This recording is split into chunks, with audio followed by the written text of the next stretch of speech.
the job I've done, you kind of lose faith, you gain faith. You lose faith, you gain faith. And I go, it really helped me gain a lot of faith finishing this race because in theory, I shouldn't have finished it with pneumonia. And even the doctor asked me, how the hell was I running? I go, I don't know, doc. Every day it was just something else that kept me going.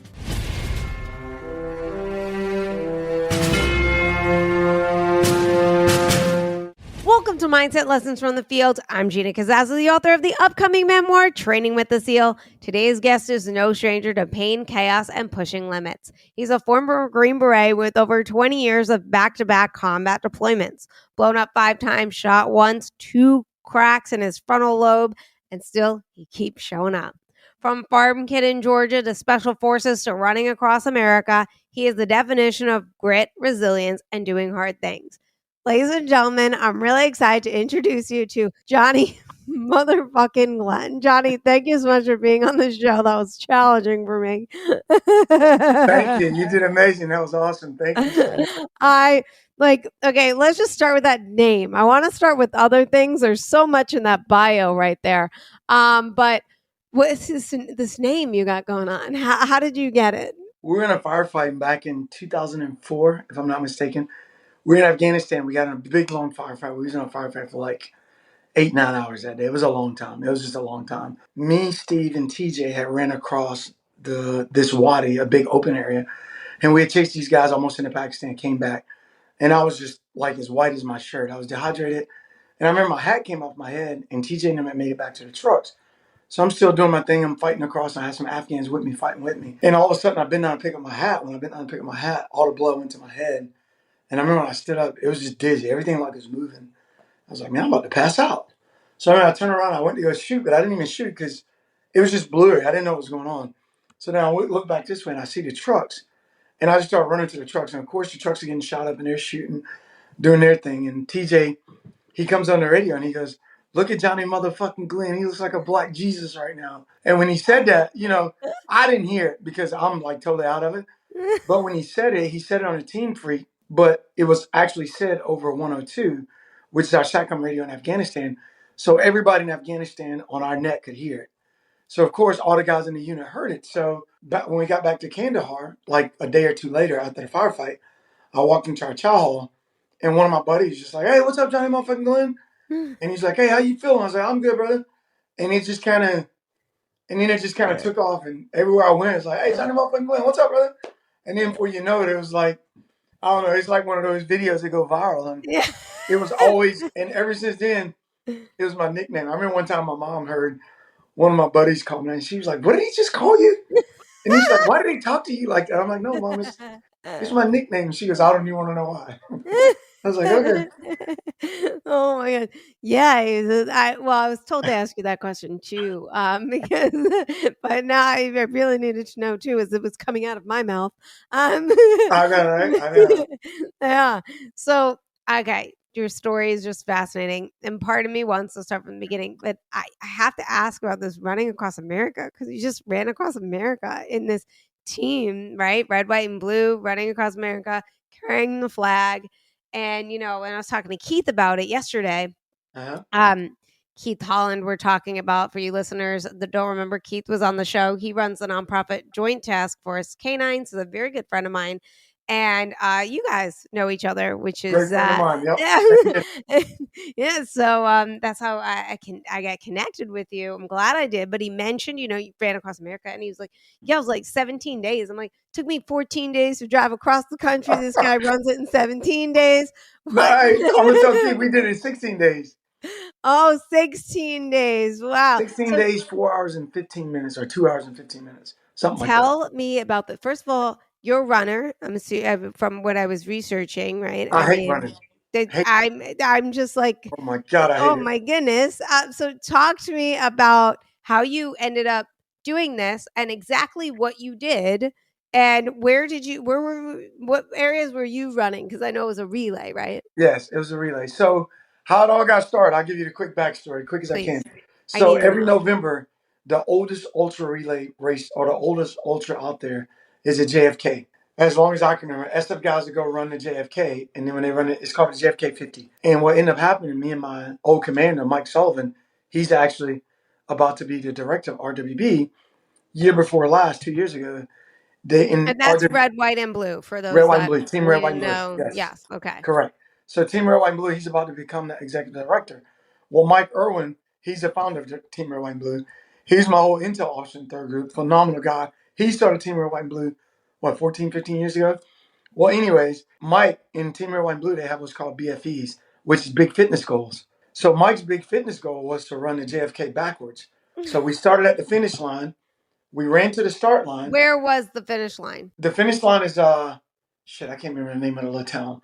But it starts in like Maryland. It starts in a little town in Maryland, and you run 50 miles up through, like you go through all these little trails and stuff. You're on the trails for a while, and you're on the OT for a while. So me and Mike, in his wise wisdom, he wanted to run it backwards. When we ran it backwards, we ran to the start line. We got to the start line. His wife, Miss Sydney, supported us like crazy. She's amazing. So she supported us. She brought us triple cheeseburgers, like everything, kept us going all night. So me and him ran it unassisted with her and his son Jackson. And Jackson's like my little nephew. So Jackson met us at the 30-mile mark, and then he met us on the AT, that race truck, and then we finished up the rest of it at the start line. When we got to the start line, when the race starts, you have 13 hours, I think, to run 50 miles. So Mike's goal was to run it backwards, start with everybody else, and then we finish in time. So when you run ultras and you run long distances like that, your mind just wanders. You have time to think about just shit, is what I like to call it. That's exactly what it is. So we're running, and all of a sudden Mike goes, "Hey, Johnny, you know, it'd be a great idea." I'm like, "Yeah, Mike, what would be a great idea?" Like, we're like 60, 70 miles into this thing. He goes, "I think we should just get a team together, run the flag across America. What do you think?" I said, "Mike, I think that'd be fucking awesome." I was like, "Count me in." And that kind of, and one thing about me, once I say I'm gonna do something, I might Oh be late. yeah. I might be late, like today. I might be late, but I'm gonna do it. And so that's kind of how I started with me and him. And then he texts me every now and then, like, "Hey, we're putting this team together." I'm like, "Yeah, okay, whatever." I thought it was just, like, "Yeah, whatever." After that, I got a phone call. Well, I got an email saying, "Hey, they're taking these applications for the Old Glory Ultra Relay 50 Old Glory Ultra Relay across America." So, of course, he calls me that day, like, "Hey, you submit your resume?" I'm like, "No, what resume?" He's like, "For the race." I was like, "Oh, you were serious?" He's like, "Yeah." I was like, "All right, I'm doing it right now." So my resume was just basically like, "Hey, I'm Johnny motherfucking Glenn, and I'm gonna run the fly across America." And he was like, "Hey, this is just how Johnny is." So that's kind of how I got started. And then Mike Irwin had a vision to do this, and they've been doing Old Glory Ultra Relays across America for years, but they never done it where the flag consistently moved. It never stopped. Like when we ran it, the flag never stopped. So it was amazing just to be a part of that. It was humbling too. It was very humbling, very humbling. Oh my god! And for someone that hates running, wow, look at Yeah. that. I understand. I hate running as well. Yes. Though I don't do it. So, you do. Where did you start and then where did you end for this race? So we started on the USS Midway in San Diego, Okay. and I got to give a shout out to Chula Vista law enforcement. They escorted us through the city. They came in when we was briefing. They was just top notch. All the law enforcement along this whole route were just amazing. Everybody was escorting us, flags everywhere, police department, fire department, first responders. It was just amazing. And then we ended the race at the Global War on Terrorism Memorial Site, which should be built in 2027 or finished construction in 2027. And where is that? That's going to be in Washington, D.C. Okay. Wow. So I like Okay. to think of it as we left the West Coast and we brought the flag home to the East Coast to its final resting place. Oh my gosh. Wow. At what point was there a point where you were just like, what am I thinking? Why am I Day doing one. this? Day one. My first 1.47 miles was terrible. Straight Why? uphill, and I Tell me. couldn't breathe. Okay. Oh my Oh, straight goodness. uphill. Straight uphill. And our distress signal was laid a flag across your back, right? And so I'm running up this hill, and I get to the top of this hill, and I'm literally breathing so hard I thought I was going to die. I was like, that's how I'm breathing. I'm like, maybe I'm just excited. I don't know what's going on. And I'm a pretty decent runner. I'm not the greatest runner, but I'm decent. I'm okay. I'm on the lower spectrum, but I'm all right. So I laid a flag across my back, and my whole team thinks, because I like to clown too. They're like, "Oh, Johnny's just being Johnny. He's joking." I look back at him. I'm like, "Who the hell's going to come get this flag?" Because that was our distress signal. Like, you don't stop running, but if you're distressed, we just lay the flag on our back, and Yeah. we're carrying the flag like Jesus. So it's like, "Hey, I'm distressed," and Zach, the next runner, he didn't even have shoes on. He's like, "Johnny just got started. He's all right." And I look back at the truck. I'm like, and I look at the pace car. I go, "Hey, Tell him to get his ass up here, dude. I'm about to die. So he threw some shoes on. He jumped on the flag and he ran it. And then I got back in the truck. They was like, "What's wrong?" And I was just like sweating profusely. It was terrible. I'm talking, it looked like I've been in a pool for like hours. I was like, "Oh my God." They were like, "Johnny, you all right?" I was like, "Yeah, man, I think I'm just excited." Like, I couldn't breathe. Well, lo and behold, 3, 4 days later, I found I had pneumonia. So that Oh kind of sucked. my God. Yeah, that kind of sucked. Yeah, that kind of sucked. So the next, what was the next, I want to say 12, 13 days, he was just hacking up green stuff. I was in the hotel room with my buddy Cole.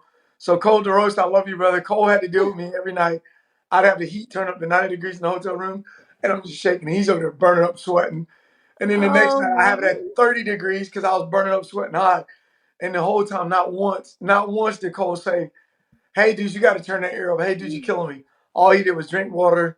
He just, "Hey, Johnny, you all right?" He took care of me. I was like, I got to give him credit. He took care of me. He did. Great team. The Oh best my God. teammate So ever. you ran across, you didn't just run across America, you ran with pneumonia. Pneumonia. And then when I got back to Bragg, I got tested. I had bronchitis.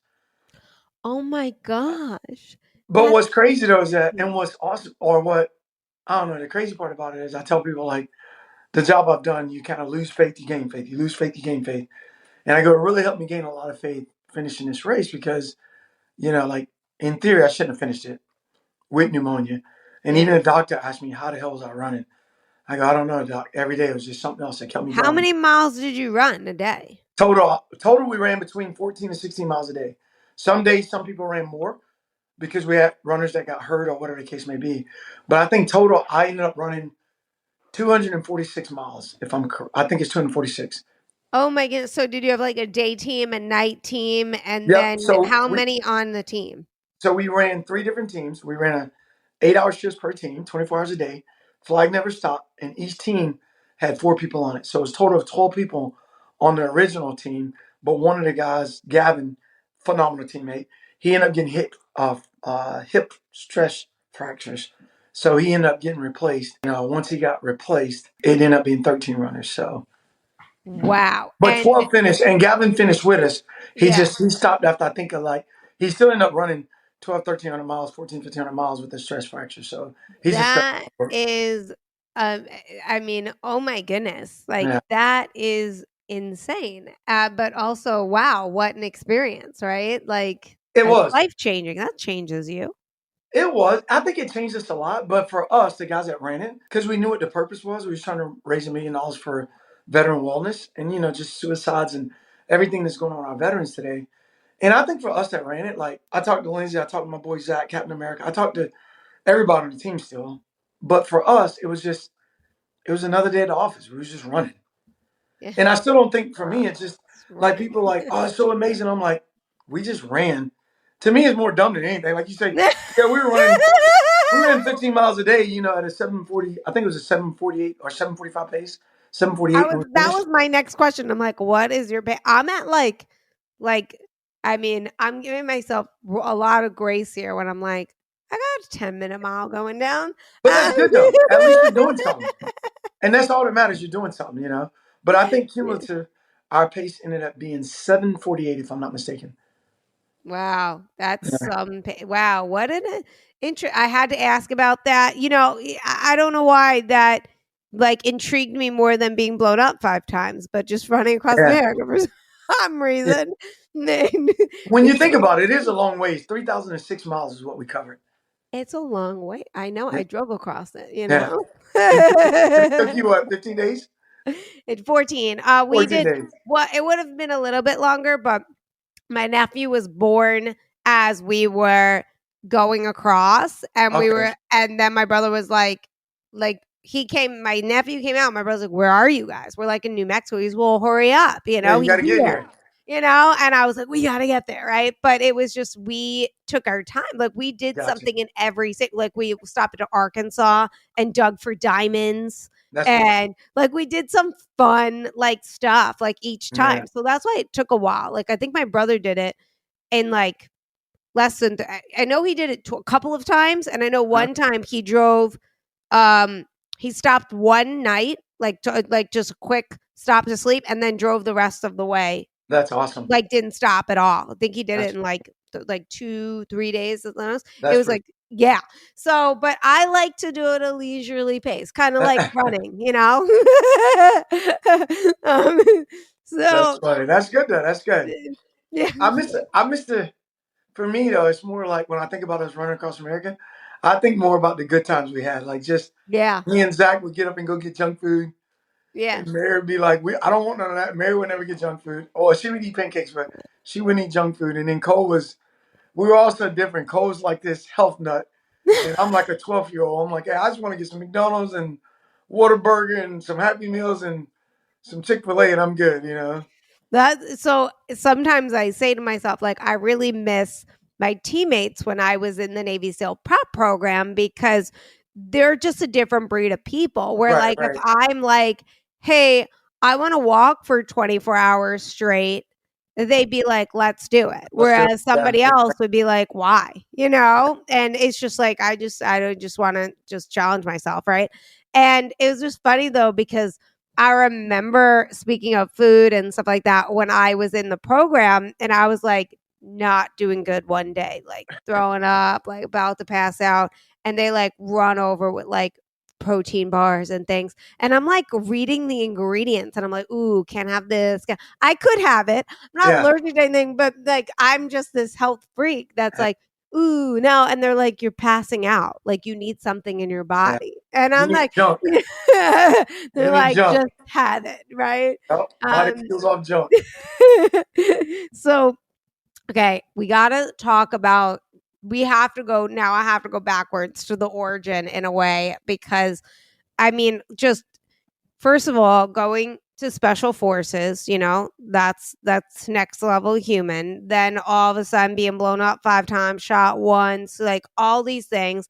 And then, you know, you're showing up for yourself all the time. It's like, I'm just looking at you. It's just like, you just have this Victor energy, you know, like this Victor energy, you know, and I'm right across America. I'm not me, you. And so I want to know, like, what was the moment in your life that was there something that taught you resilience at a young age or mental toughness or grit that happened in childhood? I would say my mom and dad, and I wouldn't necessarily say you said victorious. I don't. I say failure Okay. because in my mind, and I know it's hard to describe, but I'll describe it the best way I can. Is Yeah.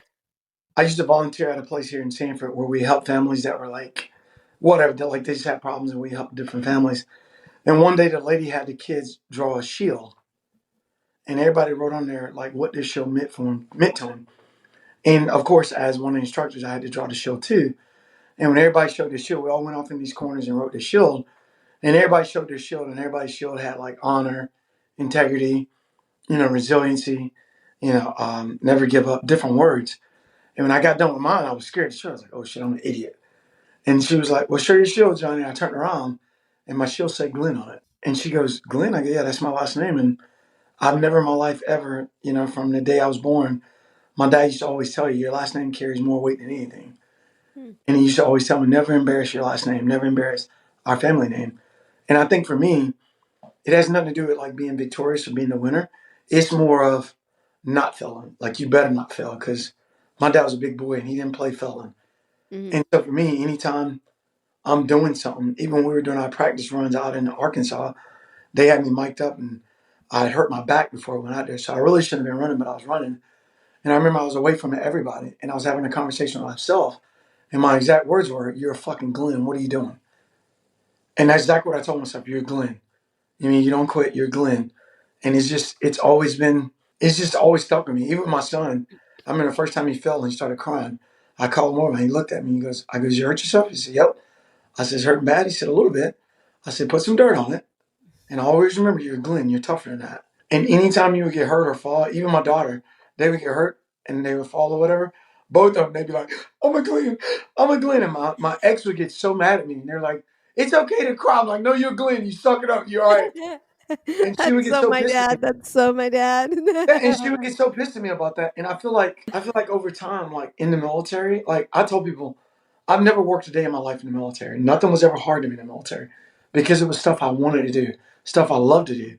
So it was like, man, this is Except amazing. running, right? Except for I hate Hated running. But I like to run to clear my head, but I hate running. Yeah. You know? Yeah, no, So for that me, makes sense, yeah. it's more of not failing my last name or let my family down than Yeah. it is being victorious. No, I can relate. My parents used to always say, like, "Don't do something that you don't want on the front page of the news," you Exactly. know? Yep. Exactly. And, it really stuck with me. Now, did I always listen to that one? No, but I wish I did. Oh, yeah. Um, But you that's know? living though. That's living, That's living. Did you know you wanted to go into special forces? Did you know you were going into the military? Yeah, I kind of know I was going to. I always You wanted to play do. sports because I've always been a sports guy: football, basketball, baseball, kickball, Okay. anything with a ball in. I wanted to play. Like, all right, let's go play anything because that was just me. Like, no attention span. Just that's a ball. I'm going to get it. I was like a little dog in a park. Anything dealing with sports, I always wanted to do. And then my cousin Nathaniel, Nate, we call him Nate the Great, dude. He joined the military, and when he joined the military, I mean, he came home and he had his own car, his own money, and he was in a uniform. And just seeing that uniform, it was like, oh my god, like, man, that's sharp. And Yeah. so growing up, we used to always play Cowboys and Indians, and I would always win. Like it was always my thing. It was just like we had one cock Red Ryder BB guns. We would actually shoot each other with BB guns. I shot my cousin one time. He peeked from behind us, and we always said below the head. Well, he peeked behind a thing one time, and when he peeked from behind, like at the bottom of the door, and I shot him like right on his eye right here, and my dad tore my ass up. Oh my god, that's one of the I've gotten a lot of whippings. I mean, a lot of them, but that was one of the worst I've ever gotten. And my cousin used to always say, "Man, you're like Rambo," like because I always went in the wood. We were always hunting each other, and I would hide in the ground. I would cover myself with pine straw. It was just crazy. But I was just a young kid playing Cowboys and Indians, so I knew way back when I was probably gonna end up joining the military. It was either sports or the military. So Gotcha. Gotcha. And what made you go Green Beret? I had an old commander named Jeffrey Butler. I keep wanting to find him if I can. I was standing outside the company one day. And I was looking at an old poster. This was in 1996, and he had an old poster. It was just a Green Beret. He had a phone number on it, 910-432 something. And he said, "Do you have what it takes?" That's exactly what he said. I remember I was just looking at it. And my commander walked out. I was Private Glenn. I looked, I was like, "Yes, sir." He says, "You think you got what it takes?" I looked back at the poster, and I had no clue what a Green Beret was. But I looked at the poster, and I go, "Sir, I don't even know what the fuck it is, but I know I got it." That's exactly what I told him. And he just shook his head. He's like, "Yeah, I'm sure you do." And he walked off. And after that, like, again, I didn't know what a Green Beret was. And then, like, maybe a day or two later, or at the formation or whatever, he comes out and he goes, "Hey, you should go talk to those guys, check them out." And I went and talked to them. I checked them out. And after I checked them out, they were like, "Hey, you got to be an E4 to go to selection." I came back, told the commander, I was an E3 at the time. He promoted me with a waiver at 14 months. As soon as I got promoted, he was like, he shook my hand. He's like, "I held up my end of the bargain. Now you hold up yours." And that's how I ended up going to selection.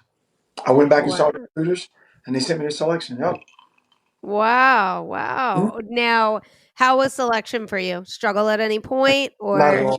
no? Selection, like, and I'm not talking like I'm a badass or whatever, but selection, There's a couple of guests on the show that said the same thing. They're it like, was easy to me. no. I was 19 Yeah. years old. I was in the best shape of my life. And what's crazy, a lot of people don't know this. I think I said it on one show, but I'm not sure.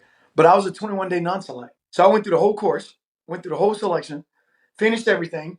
I got a certificate that said I completed the land nav course, but their reasoning was they wanted me to go back and get more experience.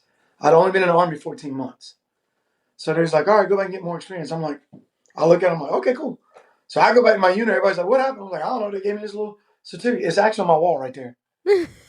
If you remind me at the end, I'll get it and show it to you." They were Okay. Yeah. like, they gave me this little certificate that said, "You have completely." I'm gonna tell you. I'm gonna show you exactly what it says. Hold on. Yeah, please. Please. I'm gonna go right here. It says, "To all who shall see."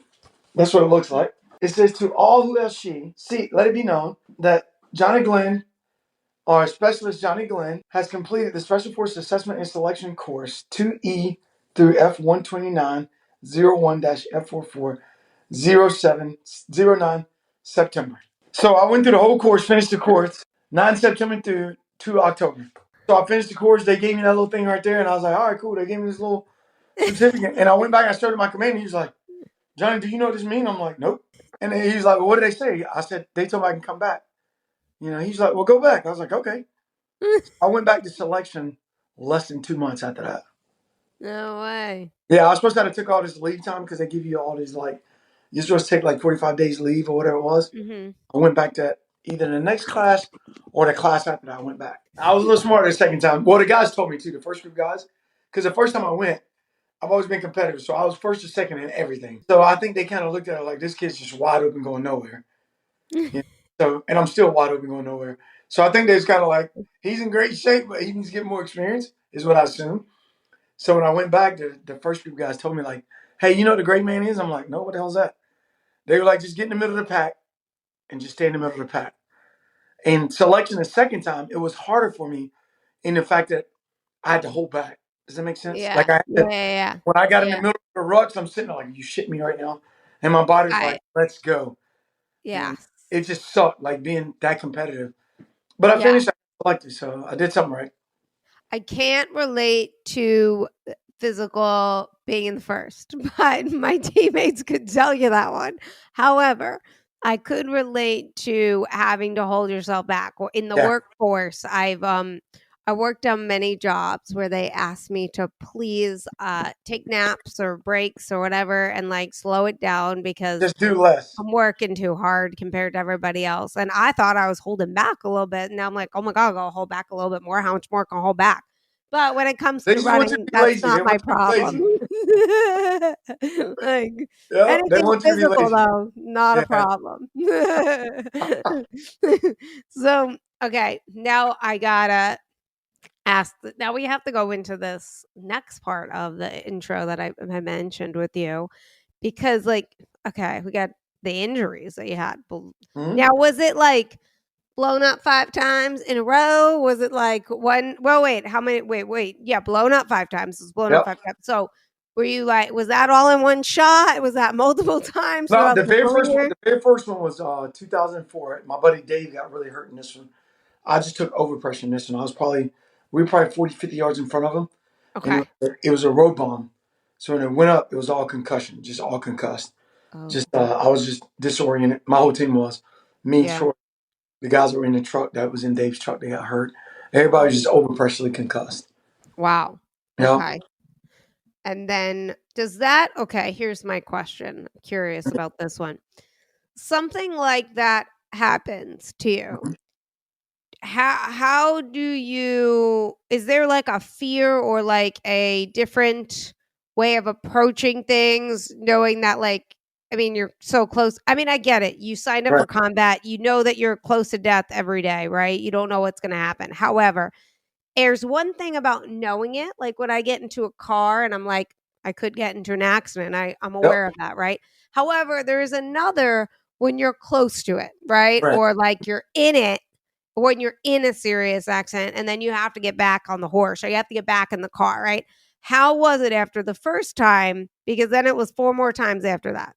After the first one, honestly, you're just like, for me, and I think my teammates, you look at each other, you get one, you gain strength there because Okay. everybody's getting back in that truck, and it's Mhm. almost like it's an unknown rule. If they're getting in there going, you're going. That's just the way it is. And Mhm. then two, I would say, like that first night, I remember just laying in bed. You just think about it. You're like, holy shit. And I was more worried about Dave because he got hurt. He got hurt bad. So I think we were more worried about Dave than anything. Mhm. But after that first night, I will say this. I remember driving down the road and you would see guys literally driving like just kind of like tense. Yeah. And then I remember like I'd be either on the back of the truck or on the gun. I don't want to drive. Don't let me drive. I want to fucking drive. I just want to be in the back of the truck. And then, after a couple more times going out, you start realizing that, hey, if it's going to happen, it's going to happen. Mhm. And then you'll go a month or so where you're not thinking about it. And I won't ever forget this one day, a rock hit the bottom of the truck, like, tink. It hit the bottom of the truck. And I swear to God, I think I swallowed my throat. I think I swallowed my face. I think I swallowed everything. You just start patting yourself like, shit. You're like, whew. And you're like, damn. And then, of course, your mind goes back to it. You're like, damn. Yeah. And then just like, because it's real, just like I've been driving down the road. You get back and you see trash in the road. You're like, hey, let me avoid that trash. You're like, Right. this might be something. Because, and people say, oh, don't worry about it. That's a lie because we're human. You know what I mean? It's like anything else. Like my dad used to say, if you do something wrong and I tear your ass up, you won't do that again. And it's true. Mhm. So when something bad happens to you, you don't want to happen again. So you avoid it. So how we avoid it, and we know we have to get back on the horse, is we try to plan more better. Let's Mhm. take better routes. Or let's put like a clearing team in front of us. Or let's do this or let's do that. So for the military, it's just risk mitigation. So you do all you can. So when we brief in these routes, we're like, hey, We're gonna do a electric burn on this rock before we travel. We're gonna have the route sweat. We're gonna do this. We're gonna do that. We're gonna try to get behind locals while they're driving on the same route, stay in the same tire tracks. And when you do that, it's giving you that reassurance that it's just a false sense of security is what it is. Because you're looking at the car in front of you like, oh, all right, if that car don't hit it, we're good. Well, if they got the bomb set for a 5,000 pound truck, guess what? That car isn't gonna go off, but we will. But in our brain, because it's that false sense of security, it's just like when you see, not saying they're not doing their jobs, but when you see like, I see all these soldiers standing guard at the post. And I'm like, this is the biggest false sense of security I've ever seen.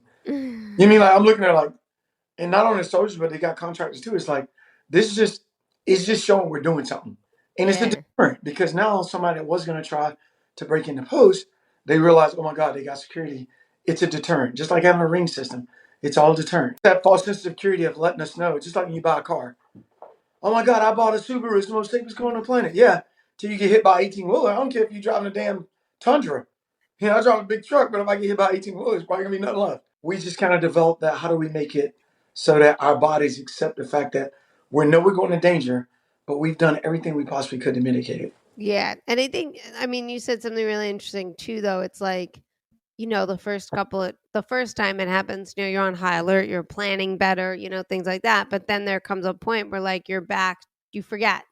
Yeah, Like it's like you're back to okay. It's like you've went through enough days that were safe for your right. brain to go into, hey, it's safe till Yep. that rock hits the truck and shakes things Yeah. up, right? And It's that's all just it takes. One rock just yeah. hit the bottom of the truck. You're like, damn it. Oh, you're like, oh. And then you're just like, now you're just like right back on that. I like to say that high state alert. You know, you're High just like, alert. hit me. High alert. Yeah. I'm on high. I live in South Carolina now, and Okay. I'm on, I'm on high alert. I live right by Keith. That's how we know each other. Like I am on high alert like all the time these days because of these reptiles. I'm not used to it. I don't live. I grew up on Long Island. Won't have anything. No, we're fine over there. And now I'm sitting down. Yesterday, I'm sitting outside, and like there's this little gecko. And I'm just like, fun fact. My dad didn't even know this. I had a gecko when I was a child. Like in I had a pet gecko and stuff like that, Huh? And yeah, now I'm Now just you're like, terrified. now I just don't want to be sitting down and all of a sudden there it is. I want to know it's coming. Just let me know, alert me, right? It's And they can't amazing. do that. But now I'm on high alert, right? And then all of a sudden it's just like then you're like you've getting through enough days of sitting outside where there's no gecko and then suddenly there it is on my shoulder and then I lose my mind, never going outside again. It's just there's one of those things. So I mean, I like to relate what you're talking about to the civilian world where like where we jump at a gecko. So so I want I to like it. so what is was there anyone that really I mean you really went through a lot, you were shot, you had two cracks in your frontal lobe, like how how do you keep showing up or was there anything that really shook you up that took a little bit longer to come back? Oh yeah, definitely. Tell us about that one. My death and my mom, my dad. No ifs, ands, Okay. buts. Yeah. No ifs, ands, buts about it. Yeah, That's two of not the something you could prepare for. I no, try all the time. I, It doesn't work. it's not. It's gonna suck. It's two of the Yeah. most unselfish people, two of the most loving and caring people in the world. And it's just when I lost them, my mom passed away December 29th of 2018, and my dad left 4 months behind her. It just tore me apart. Like, and I'm the oldest of three kids. I don't know. It just took something out of me because I felt like, and that's one of those times where I don't know. I was being selfish, but I felt like, raised as a Southern Baptist, I felt like he was a true God at the time. Like he wasn't a loving God because why would you take away two people in the world that they loved everybody, they fed everybody, they did everything they could help everybody. Take away two people that are doing great things for everybody, not themselves, everybody else. You take them away, but you let criminals, drug dealers, rapists, the whole 9 yards, they get away with all these things and they live long lives. But you take my mom and dad at 67, 68. It's still, even when I think about it now and talk about it now, it's still, it hurts. It hurts because those were my, those were my pillars. Those were my rocks. Those were my, I talk to my dad 3, 4 times a day. I talk to my mom twice a day, and I text her all day. Hmm. Those were my backbone. And Yeah. now my sister, she's by far the most strongest, most resilient person I ever met in my life. because she was there with my mom and dad through everything. And I remember when my mom got sick and she passed away, and she was like, "I'm kind of happy." I go, "What the hell you mean you're happy?" And I got so mad at her, and she was like, "Because I was here with mom every day, and I was going home every. It's an 8-hour drive. I was driving home every other day to see my parents every other day. I would go drive home on a Monday, back here on Wednesday, because I got a little farm here. I'd drive home on Thursday.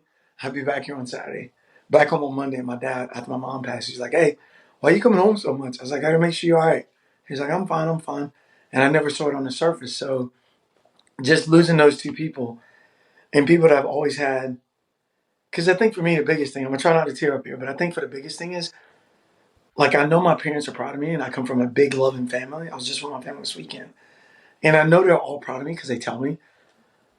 And I know I've heard my dad say it maybe once. I know my mom said it, but I love to hear them say it, like, "Hey, I'm proud of you."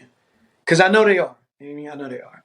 Mm-hmm. But just not being able to hear them, Mm-hmm. just take it for granted, like they're going to be here, they're going to be here. And that's what I tell people when I meet people. They're like, "Oh, my mom, I need to go see her." I'm like, and I get mad at my friends. I'm like, "No, go see your mom and dad. Go see them right now."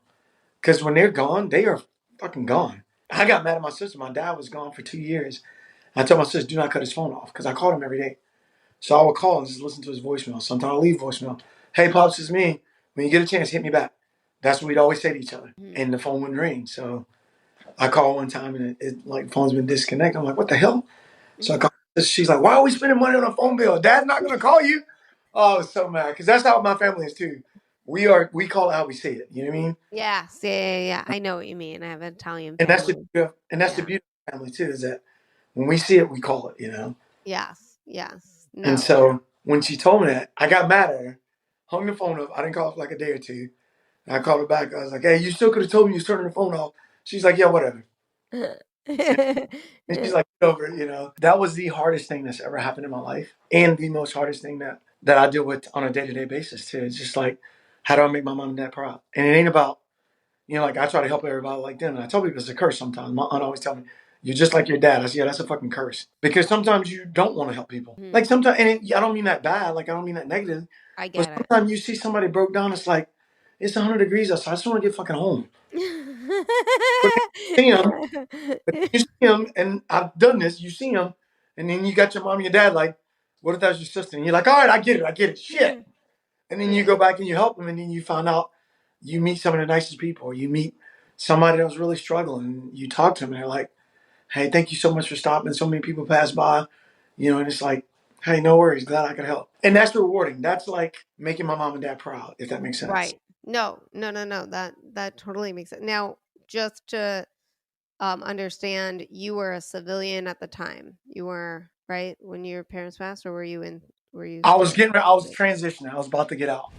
This podcast episode is brought to you by Thrivers Coffee. Podcast guest Nick McKinley's company, Deliver Fund, brings you guys Thrivers Coffee. It is ethically sourced, it's organic, and it supports traffic survivors. That is right. Thrivers Coffee is all about empowering us to making a difference in the fight to end human trafficking. That's why 100% of the proceeds go directly towards their goal of bringing freedom to victims of human trafficking. So if you guys love coffee that is organic, ethically sourced, and tastes absolutely delicious, and want to help to end the fight of human trafficking, check out Nick McKinley's company, Thrivers Coffee. So not only do you transition out, which is really challenging, right? Yep. You're Yep. losing an identity. You have to find a whole new purpose, all this stuff. Then you lose the two people that are your pillars in life. And it's And I just was like, going through my divorce. oh, that's, Oh, terrible. Oh, terrible. trifecta right there. Oh my God, you win worst year ever. Oh, wow. So okay, let's talk about that then. Like, how do you, what did you do? What coping mechanisms did you give yourself to go through this, whether it was healthy or not healthy? I want to know what coping you did. And number two, when you got out, did you know that you were getting out, and did you have a plan for yourself on where you were going, or was it a forced out, I have no idea what I'm doing? Mine was more medical. It was Okay. medical. Like I was medically boarded out. And I really didn't know I was getting out until I was told that by the docs. And then once I got told it, I was like, shit, what am I going to do? That kind of started the ball rolling downhill. My mom was already sick. Me and the ex was already arguing because now like you said, I'm losing my identity. I'm Johnny motherfucking Glenn. And I don't know what the hell's going on, and I can't fix it. And Yeah. that's it. Like my whole life, I've been, around my dad. Just always been a fixer. Like we got a problem, let's fix it. Come up with a solution, let's fix it. And then just not being able to fix it. What I did was, I don't have any vices, so I don't drink, I don't smoke, I don't do any drugs. So I'm naturally high on life. So I literally just like, my house was empty at the time because me and the ex was going through the divorce. And I was like, I'm selling my house, I'm moving out to the farm, I'm gonna figure it out. And then that didn't work. And then I remember my lawyer told me like, hey, don't sell your house because the judge is gonna look at like where your kid's gonna go. I was like, all right, well, hang on to the house. So I was like, I'm gonna sleep in my truck. That was my plan. Sleep in my truck, figure it out. So what I ended up doing, believe it or not, I just kind of relied on my dad was still alive at the time, right before he passed. And then I just kind of relied on my family. You know what I mean? Like every time I would go home, if you ever come to South Georgia, I'll take you. But if you ever go to my home, it's just nobody's a stranger there. Mm-hmm. One thing my family will do, we'll put a roof over your head and we'll feed you. And so when I went home, it was like you just see people that are like, we don't have much, but we have everything because Mm-hmm. we got each other. And then I would go home and, and for the longest, I didn't tell my mom and dad. My dad knew, but my mom didn't know. And I didn't want to tell her. I even told my ex, like, they didn't bring it up to my mom. I told my sister not to bring it up because I didn't want my mom to know that. Because at the time I felt like I'd failed. And I didn't want my mom to know that because I knew she was sick. And my mom was real big in marriage and family and all that good stuff. And so she died knowing that, her husband, her son, and her grandkids were, they were one big happy family. And then my dad kind of knew because I talked to him because me and him was a little more, we were more mainly with each other. So, and then after my father passed, like that was another dark hole. But then I had my sister, I had my brother, and my brother's in Japan. He was in the military at the time. I'm getting out of the military. And I remember 2, 3 times a week we would FaceTime each other. And Mm-hmm. what was crazy is we would FaceTime each other and we would laugh about mom and dad, about, like me getting a whooping or Jeffrey wrecking dad's truck or my sister getting pregnant thinking dad's going to kill her. Just things like that. And it just kind of like, one, it brought us close together. And I remember my dad told me right before he passed, like, hey, the family's yours now. Take care of it. And my dad's always been like the cornerstone of our big, huge ass family. And I remember at his funeral, I was like, hey, I don't want to fill my dad's shoes. You know what I mean? Like, I'm looking around my family like, I don't want to take care of everybody like he did. But it's kind of like one of those leadership roles where whether you want it or not, it's yours now. I just kind of, my family was there. My aunt would call me every day. My Aunt Marvelyn, my Aunt Sheila, even my aunts on my mom's side and on my dad's side, my Aunt Jeanette. Everybody would call me, my cousins, and I just can't name them all. Jack, Kim, everybody called me. Everybody would text like, "Hey, how you doing? How you holding up? Hey, you need anything?" And it was like after a while, you go into that dark place, like, "Fuck, man!" Like, and that's where you start questioning your faith. You started questioning things that you've done in life. Exactly with my job, like I question everything. Like, is it worth it? And then that's why when I see people, I tell them, like, hey, if you want to think of better, just live your life to the fullest. And for me, that's more than enough payment. I don't need you to buy me lunch. I don't need you to give me nothing. I don't need no discount at Lowe's. I don't need any of that. Just live your life to the fullest. Whether you want to be a trash can driver or whatever, just be the best you can be. And then just having my family to lean on, like it made me realize that there's more to life than just, we're all going to die at some point. Right. And my dad used to tell me all the time, a man lives by the way he dies, and a man dies by the way he lives. And my dad used to say shit that it would hit me, and I'd be like, "What the hell is this guy talking about?"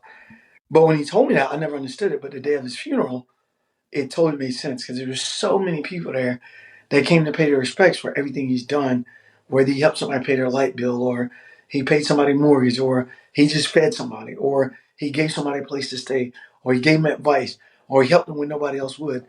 And it made me realize, like, I know exactly what he's saying when he said, "You live how you die, and you die how you live." Because I looked around and he was loved. And he used to Mm-hmm. always say he was filthy rich. And I was like, I get it now. So that kind of helped put me on the right track of like, hey, it's more than about me.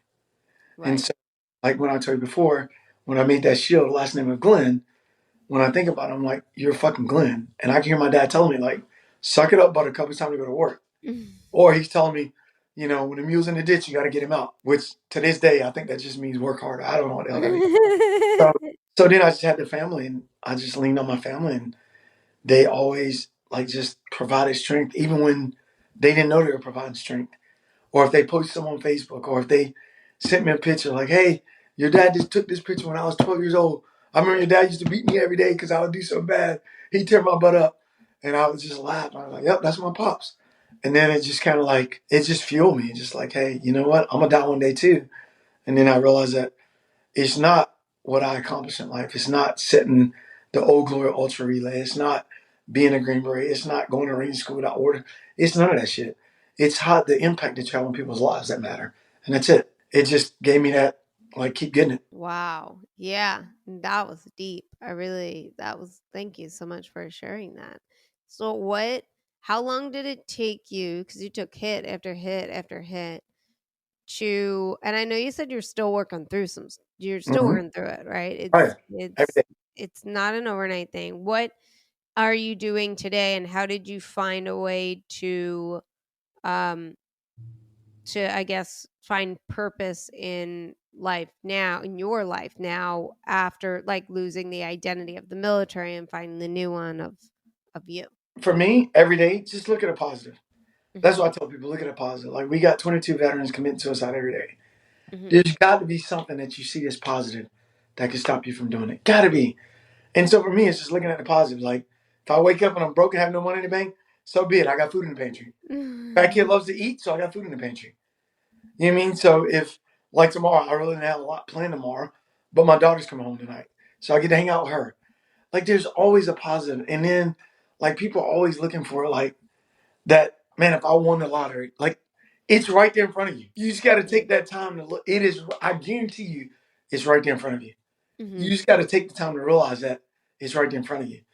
So what I'm doing now is just I'm living one day at a time, and Mhm. I literally mean that, one day at a time. Like, I don't have a schedule. Like, you say, "Hey, is this day open to you?"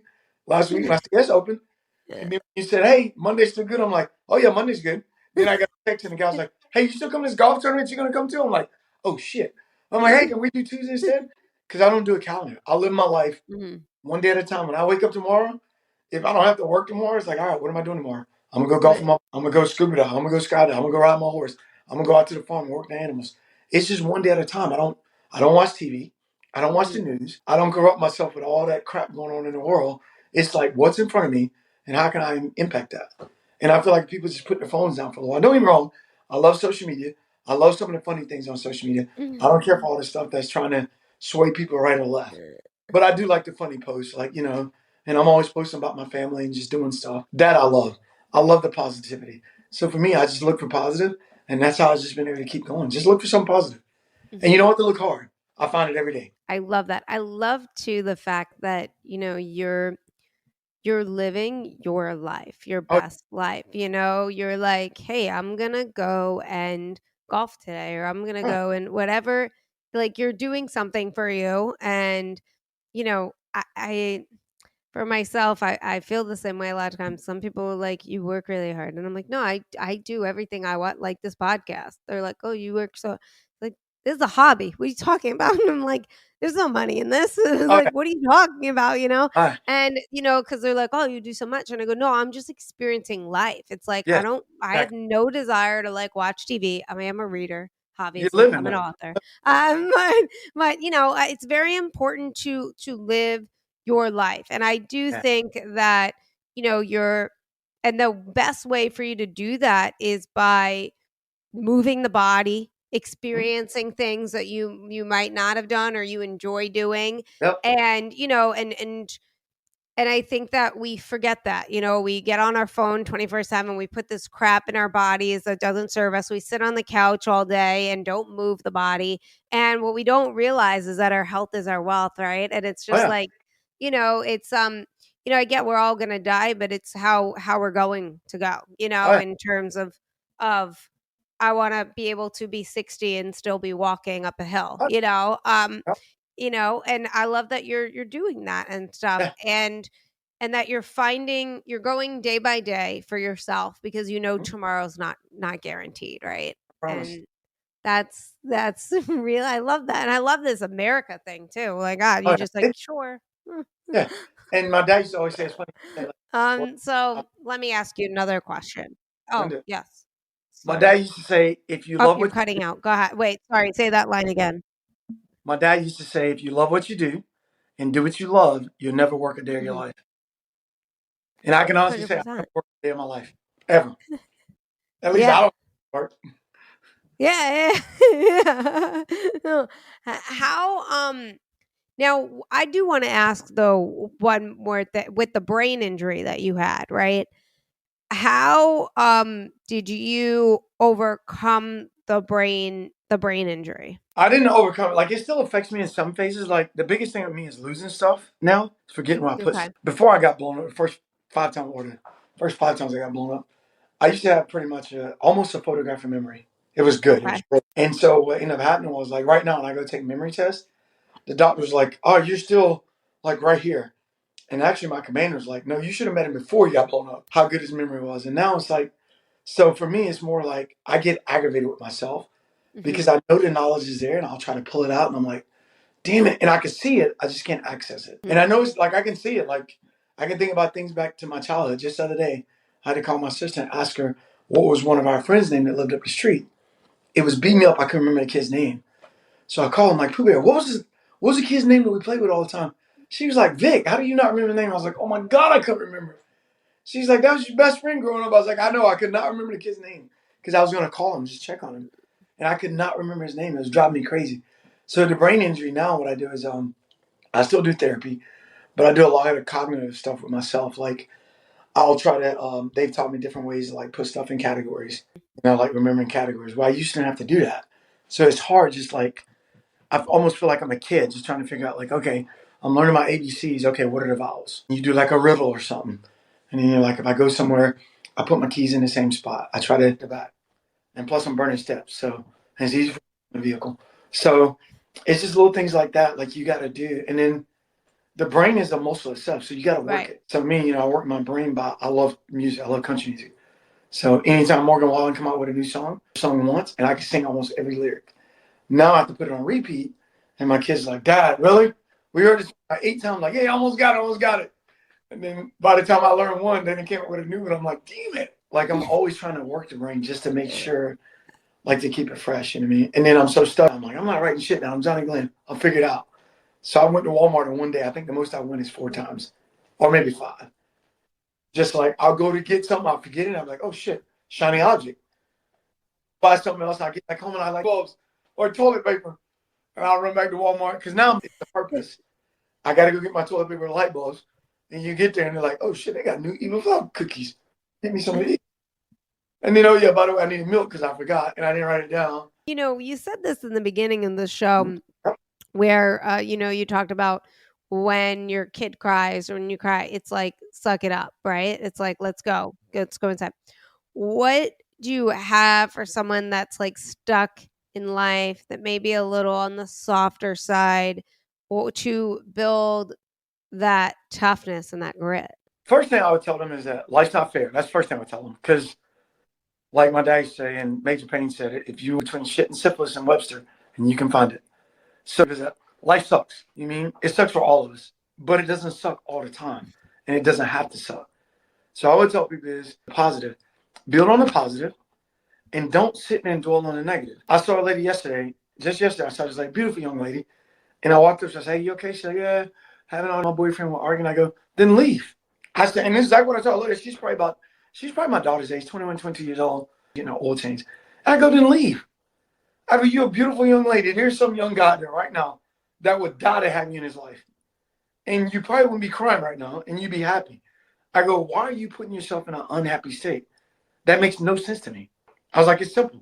If you're not happy where you're at, go find happiness." Like, how easy is that? People get so comfortable, and they're like, "No, I'm just gonna put it out." Because you only get one thing. This one, and what I would tell somebody is that you get one chance at life. One chance. There's no book on it. There is no right or wrong on it. You know what I mean? Like my sister told me all the time, "You're a grown ass man and your cover looks like you're 12 years old." And I'm like, "And eating healthy." I'm like, "Wow, I'm as healthy as an ox." But at the end of the day, though, like I tell my sister, like I would tell somebody is that look at the positive you got. If you got air in your lungs, you know what I mean, and you got health, then you got everything you need right there. Everything else, you just make it happen. Try to be a tough ass to do that. Just go find something that gives you purpose. Like go walk around a park or something. Yeah. Just walk. Enjoy what God put here for us. Enjoy nature. If you like it, continue to do it. If you don't like it, find something else to do. There's a ton of shit in this world to do. But the biggest thing is people are lazy. People don't want to get out and do stuff. And people always, I don't say always, but people when they're feeling down on themselves, want somebody to feel sorry for them. No, hell no. When I'm feeling down on myself, like if I lost my mom and dad, I don't want nobody to feel sorry for me. My family will text me 2 or 3 times. Hey, are you all right? I'm like, yeah, I'm good. I'm out cutting the grass. Because my way of coping with most stuff is work. I go out to my farm, just like I get off the phone. So I'm going to my farm. I'm putting up fence today. 100-degree heat, give me water and let me work. It's fulfilling. And you can turn around and see, like, oh my God, I just put in all these posts. So you get instant gratification by doing something. And that's what I tell people. Find something that's going to give you instant gratification, but it gives you a sense of purpose. Do that, life's just going to get better for you. Put everything on your side that's bad. I don't give a damn what it is. I'm on men and women in their marriages or whatever the case may be. I'm like, then why the hell are you there?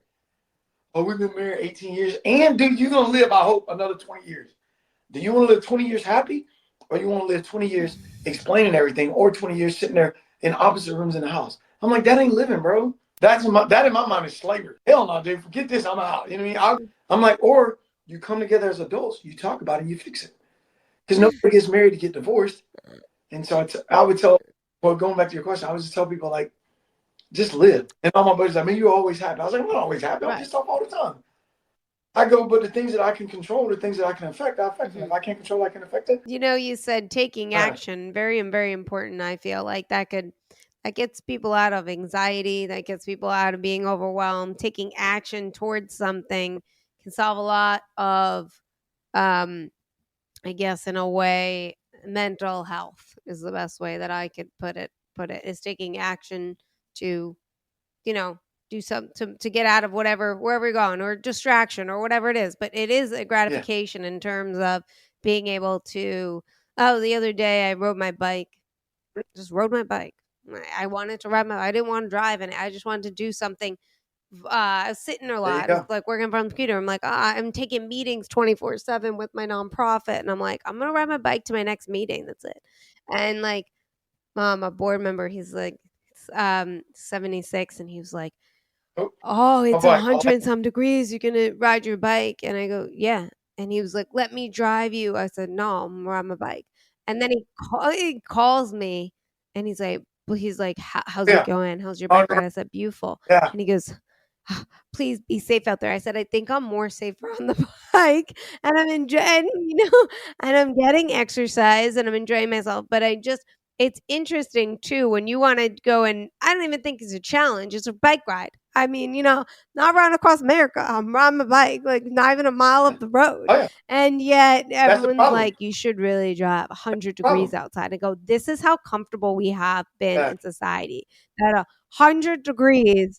Yeah. And I go, I don't want to be comfortable in society where I'm going to use an excuse to not get me taking action towards something that I want to do, or is good for me, or healthy, or things like that. And you're right, though. We get too comfortable. We're very blessed.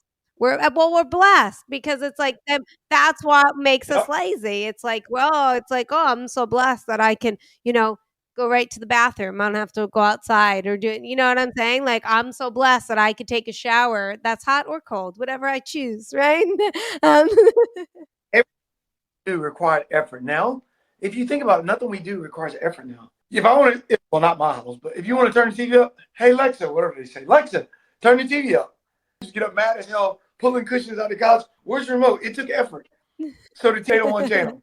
Or you get up, hey, boy, go turn the TV, and you go up there and turn the little dog. No, I could turn the TV on and off with my phone. If I was at my brother's house with this thing, I was like, whoa, what's this? It was like turning the channel. I was like, how's the channel? The TV, the remote's over there. And I didn't know he's turning it with his phone. I was like, whoa. We got the fingers in the world. That's all we got going for us. Our fingers are like everything else. Just, I was going to say, when you were saying earlier about mental health, I'm no brain surgeon. I'm no mental health person, nor do I try to be. But what I will tell people, and this is my personal opinion, the brain is just like muscle. You've got to work it. So if you're in a slump for whatever reason, whether it's financially, emotionally, anything that you're in a slump in, if you don't work that brain and get out to like release some of those endorphins, what's going to happen is you're just going to sit there and dwell on the bad things until your brain's going to go right back to that. You know what I mean? It's going to go right back. Like me, having a brain injury, having Yes. memory loss. I don't constantly Yeah. work my brain, it's just gonna continue to decline. Yeah. It's just like our health. If you don't continue to ride your bike and work out, your health's gonna go down. It's not rocket science. People look at all these 80-year-old people and they're like, oh my God, he's still walking. He's 80 years old. Because he's been walking since he was able to walk. And his body's accepted, like, hey, this is what I can do. I'm going to do it. So I would challenge everybody out there that's watching this today, when it comes to mental health, exercise your brain, put it to work. Think about the times when you're the happiest in your life and go do those things. If the happiest time, just like me, sometimes I'm 9 hours from mom and dad's house, 562 miles from my front door to their front door. I'll be sitting in my house, and I've done this a 1,000 times. I'm like, you know, man, I'm going to fuck home. I'll go get in my truck and I'll drive home. You can ask my sister. I show up 3, 4 o'clock in the morning. I know exactly where the keys in. Walk in the house, climb my bed in my room that's still there. Go to sleep. Wake up next day, and I'll just walk down that dirt road. The happiest times of my life was a kid growing up on that dirt road. So why not go back now? I'll go back now. I just feel rejuvenated because my brain is where, just like I get the best sleep at my mom and dad's house because I feel safe there. I feel comfortable there. And so I would tell people just go back to where if it was a kid, go back when you were a kid. If it was in college, go back when you were in college. Go back to when your time in your life was like you were riding that high. And if you can do that, it's like a re-kickstart to get you back to where you need to be. Thank you so much. And thanks so much for being on the show. You're really fun to talk to. I really enjoyed it. And I'm just going to say to our listeners right now, thank you so much for listening. Don't forget to like, share, comment, subscribe, become a Substack member. We got some extra goodies on the Substack that only our subscribers get. So join us. It's a party, and I will see you guys all next week. Thank you so much.